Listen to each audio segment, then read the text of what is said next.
পূর্ব ইসদার উপজেলা রোড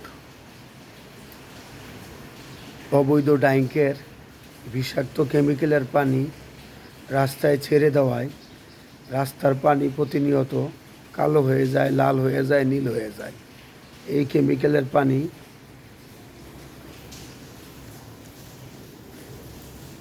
কেমিক্যালের পানির কারণে মানুষের নানান রোগ বালাই হয় এবং এই পানি বৃষ্টির সময় ছাড়ার পরে মানুষ যখন হেঁটে যায় তখন মানুষের শরীরে নানান চর্মরোগ দেখা দেয়।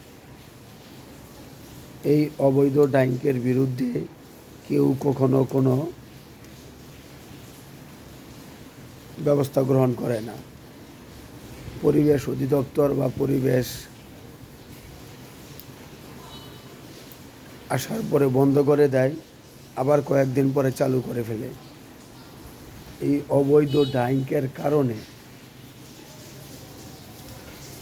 পূর্ব ইসদার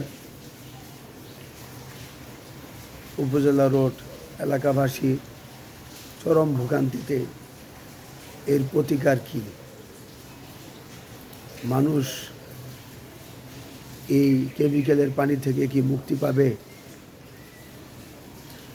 প্রত্যেকটা ট্যাঙ্ক অবৈধ, কারো কোনো ইটিপি নেই, ছাড়পত্র নেই, কিন্তু ট্যাঙ্ক চলছে। ট্যাঙ্কের কালো পানি, বিষাক্ত পানি এবং ধোঁয়া, তারা ময়লা কাপড় পরে পুড়িয়ে, লার্কি পুড়িয়ে তারা ট্যাঙ্ক পরিচালনা করে থাকে।